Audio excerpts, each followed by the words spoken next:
Salut tout le monde, c'est la Greuze de BetCleaver et aujourd'hui on se retrouve pour mon premier podcast de l'année 2023. Donc ça fait extrêmement plaisir. Premièrement, je vous souhaite une bonne année avec la santé et en second, bien évidemment, que du vert sur vos paris. Donc, premier podcast, obligatoirement sur les paris long terme. C'est une discipline qui, ces dernières années, a été vraiment très fructueuse. Dans le sens où l'année dernière, on fait un x3 en pari long terme sur la Super League. Donc on fait quand même un x3, c'est assez énorme. Avec on a eu de la chance avec le Salford top 6 cote à 7 où ils sont allés en demi-finale, c'est ça qui nous a bien aidé. Cette année, pari long terme, donc Super League, je rappelle, je suis excité comme un fou, elle reprend donc le 16 février. Il me semble que la Championship reprend cette semaine, donc je crois que c'est aux alentours du 3 ou du 4 février, donc à voir sur les bookmakers s'il y a des bonnes cotes ou pas. Donc comme je disais, cette année, ça va être un peu différent sur les paris long terme, que ce soit sur les paris long terme Super League que sur les paris long terme NRL. J'ai pas fait des folies comme sur les autres années parce que tout simplement il y en a pas. Il y a pas. Je trouve que les cotes sont quand même très bien placées, voire même un peu trop, mais voilà, il y a quand même de quoi faire. Donc on y va. J'ai potassé, bien évidemment. Ça fait quand même pas mal de semaines que je potasse sur le sujet. C'est pour ça que j'ai été moins actif sur ce magnifique forum avec ce tout nouveau système qui est vraiment très sympathique. Donc voilà, allez, on rentre dans le vif du sujet. Donc c'est sur Yonibet. C'est le site où je me suis servi pour faire les paris sur la Coupe du Monde qui a eu lieu, je crois que c'était en novembre. Hein. Donc voilà, donc je garde celui-là. Si vous voulez changer, vous pouvez aller bien évidemment sur le site BetCleaver. Dans l'espace et dans l'onglet Bookmaker, voilà, que voici. Et vous avez une liste qui est quand même pas dégueulasse, avec 8 bookmakers, avec des avis, avec des bonus. Donc vous pouvez vous faire plaisir. Alors, Yonibet, voici là tout ce qui est pari long terme de rugby. Vous voyez, j'ai fait une sélection. Donc normalement, si tout se passe bien, elle est là. Voilà. Et on rentre direct dans le vif du sujet. Alors, Wakefield, saison régulière, finira dernier à 2,65. Ça va être compliqué cette année pour Wakefield. C'est une équipe que j'affectionne très particulièrement. Je sais pas pourquoi, elle m'a toujours plu. Parce que déjà les couleurs c'est bleu, blanc, rouge. Leur stade il s'appelle Bellevue. Leur emblème c'est une fleur de lys. Bon voilà, ça ressemble quand même pas mal à tout ce qui touche couleur française, symbole français, etc. Donc je sais pas, j'apprécie bien ce club. Mais cette année, ça va être compliqué. Déjà que l'année dernière, ils échappent de peu à leur relégation. Donc c'est le Théo qui a basculé en Championship. C'est les Centurions de Lee qui ont eux été promus en Super League. Donc voilà, sur les cotes, c'est ouf. Sur les cotes, voilà, c'est là, finir dernier. Donc ça se joue entre Wakefield, Ulcaer, bon, potentiellement donc les nouveaux promus qui ont fait un très très gros recrutement. Donc c'est pour ça qu'ils sont pas, que selon les bookmakers, ils ne vont pas finir dernier. J'ai choisi Wakefield. Pourquoi? On va aller voir leur squad. Donc voilà. Joey, Tofua, Hall, Lin, Dynam, Gasquet, Lino, etc. Blablabla. C'est pas ignoble. C'est pas ignoble. Avec les recrues, notamment Langui, que aussi, numéro 21, c'était le centre des Dragons. Proctor, Kevin Proctor, donc lui, juste, il s'est fait virer de la NRL, je l'avais marqué sur le forum l'année dernière, il s'est fait virer des Titans parce que monsieur s'est amusé à se cacher dans les toilettes et à se filmer en train de vapoter pendant la mi-temps d'un match. Donc bon, c'est un peu normal que ça n'a pas plu à la NRL, donc il s'est fait virer. Renouf Anthony aussi, bonne recrue pour les Wildcats qui viennent des Bulldogs. Mais le souci, c'est que déjà, ils gardent quand même la structure qu'ils avaient plus ou moins l'année dernière, mais ils perdent quand même du beau monde. Donc ils perdent Johnston, l'ailier, leur ailier qui a signé donc au Dragon catalan. La grosse perte, c'est Miller, Jacob Miller. Donc c'était qui est remplacé par Lee Gaskell. Jacob Miller qui lui c'était le maître à jouer, c'était le meilleur joueur des lignes arrière de Wakefield l'année dernière. Donc il s'en va, il rejoint Castleford, il me semble. Il rejoint les Tigers. Et ils perdent aussi, c'était leur symbole ces dernières années, c'est David Fifita qui était sur le qui était sur le départ il commençait à être vieux, je crois qu'il a 33-34 ans, donc commençait à avoir un peu de mal. Il est retourné en Australie dans un club amateur. Donc ça va être compliqué en sachant que sur les derniers numéros, c'est pas des noms que moi je connais beaucoup. Ça veut dire que s'ils commencent à avoir quelques blessés, ça va être très compliqué pour eux. En sachant que là, la Super League, c'est quand même vachement étoffé. Donc c'est pour ça que les cotes sont quand même très, très, très serrées entre tout le monde. Donc voilà, ouais, le premier bet, ça serait sur Wakefield à 2,65. J'estime que c'est une cote qui est vraiment pas ignoble. Ça se jouera sans doute, ouais, comme j'ai dit, avec les Rovers qui sont à 3,25. Mais pour moi, Wakefield est quand même un petit ton en dessous. Les Giants, voilà, Giants top 6, 1,83. Cote pas énorme, c'est sûr, mais ils ont fait, il me semble que l'année dernière, ils font 3e ou 4e. Et ils gardent plus ou moins la même, on va le voir là. Ils ont des très très bons joueurs. Donc Jack Connor, qui lui est arrivé de l'UFC. Masters qui est arrivé des Titans, il y a Neikama, lui connaît bien la Super League même s'il arrive là des Roosters, Jack Bibi, Lolo Ea, Théophage, notre cher français, il y a Chris Hill, Nathan Pitts qui arrive du Théo. Donc voilà, Greenwood, Jones, bon blablabla, après je vais pas tous les citer, mais c'est quand même un très gros groupe. Et en fait ce qui me plaît dans cette équipe, c'est que contrairement donc à Wakefield, il y a quand même du beau monde. Comme ben voilà, il y a Leroy Joe, le centre, qui commence à être vieux, mais bon voilà, c'est quand même que Joe, c'est un très très bon joueur. Harvey Livette, qui arrive de Salford, qui a été énorme avec Salford, qui les a poussés l'année dernière, juste après sa blessure. C'est un peu grâce à lui aussi que Salford vont en demi. Il y a Inès Senior, lui ça fait 2-3 ans qu'il joue à Huddersfield, il a un peu de mal à se faire sa place, mais en centre ou en ailier remplaçant, il fait les 20 fois le taf.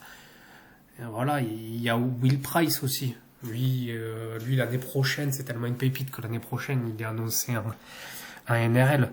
Donc, ça veut dire que s'il y aurait quelques blessés durant la saison, il y a quand même de fortes chances que Huddersfield ait un groupe très, très serein et très compétitif malgré les blessures. Donc c'est pour ça que moi, à 1,83 top 6, ouais, la cote n'est pas folichonne, mais je prends direct. Je prends direct. C'est une des cotes où je suis le plus sûr. Donc c'est à prendre vraiment sans regret. Donc ensuite là on voit Wigan St Helens tout simplement.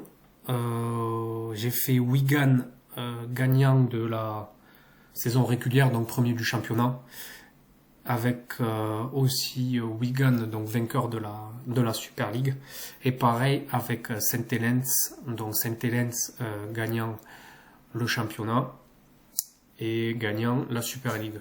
Pourquoi ? Tout simplement parce que c'est les deux équipes du moment, ils sont quand même bon, Saint-Étienne c'est bon maintenant, pourtant c'est mon équipe préférée, mais je commence à en avoir marre. Ils l'ont gagné 4 fois d'affilée la Super League et j'ai l'impression qu'ils veulent pas trop s'arrêter là.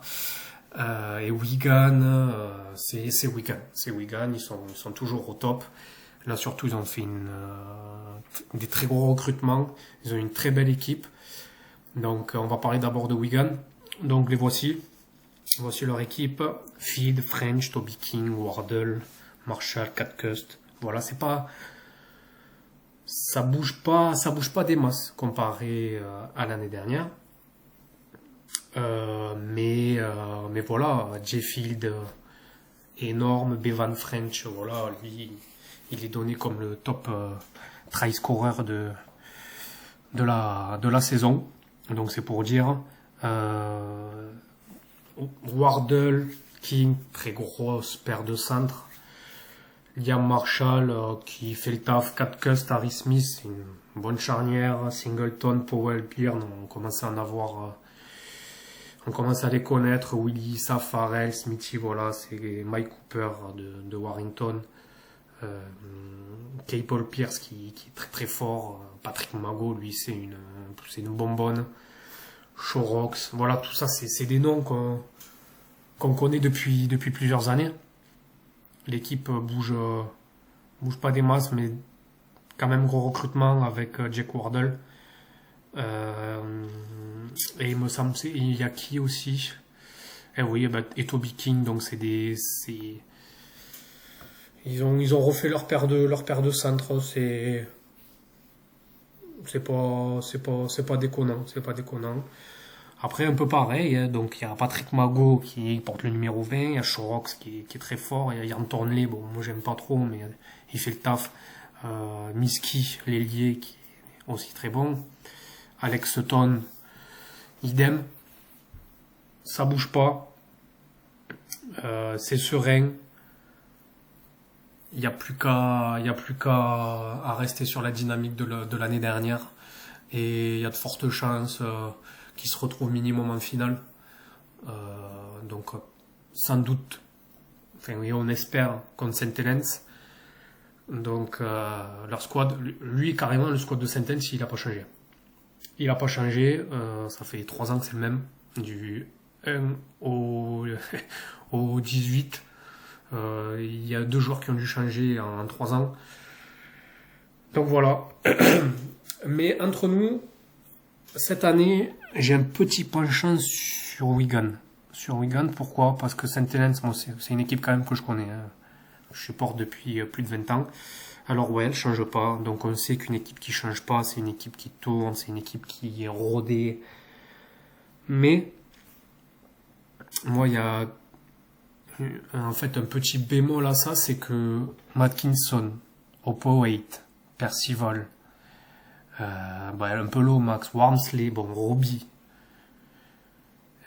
McCarthy, Scarsbrook, c'est même pas si c'est des joueurs qui commencent à être un peu vieux. C'est des joueurs qui commencent à être un peu vieux, donc à voir. Ils commencent à avoir de plus en plus de blessés à Saint-Helens. L'année dernière, même s'ils finissent premier qu'ils ont foutu des rousses à tout le monde, mais il y a quand même eu pas mal de blessés cette année, comme je dis, la Super League, elle a quand même pris quelques points au niveau de sa dureté, avec des équipes qui ont fait des jolis recrutements. Donc voilà, Wigan St. Helens, on se trompe rarement. On se trompe rarement quand on bête sur ces deux. C'est pour ça que je prends pas de risque en disant on met que Wigan ou on met que St. Helens. Voilà, on prend les deux. On gagnera certainement moins, mais on sera, je pense, j'espère, plus serein tout au long de l'année. Donc voilà, Wigan, St. Helens, Huddersfield et Wakefield, ça va être des équipes que je vais regarder particulièrement cette année. Alors, je vais parler un peu des autres équipes, parce que c'est vite fait, parce que ça peut être intéressant. Il y a Leeds, pardon. Il y a Leeds qui sont pas mal. Ils ont fini finalistes l'année dernière. Ils se sont fait crever en finale contre St. Helens. Mais c'est vrai qu'ils sont pas ignobles. Ils mettent les Dragons. Voilà, ils les mettent troisième au classement régulier et quatrième en quatrième position pour gagner la Super League. Pourquoi pas. Bon, les Dragons, je connais l'équipe par cœur. Hein. Je sais qu'en plus là, ils vont essayer de recruter. Enfin là, ça va tomber dans la semaine. Ils ont recruté normalement un centre de NRL. Donc ils ont étoffé encore plus leur effectif. Ils semblent pas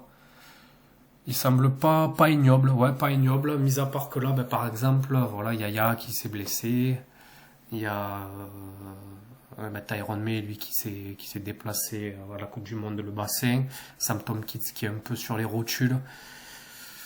En fait, il y a plusieurs petits points comme ça qui me font pas mettre une petite piécette dessus, alors que chaque année je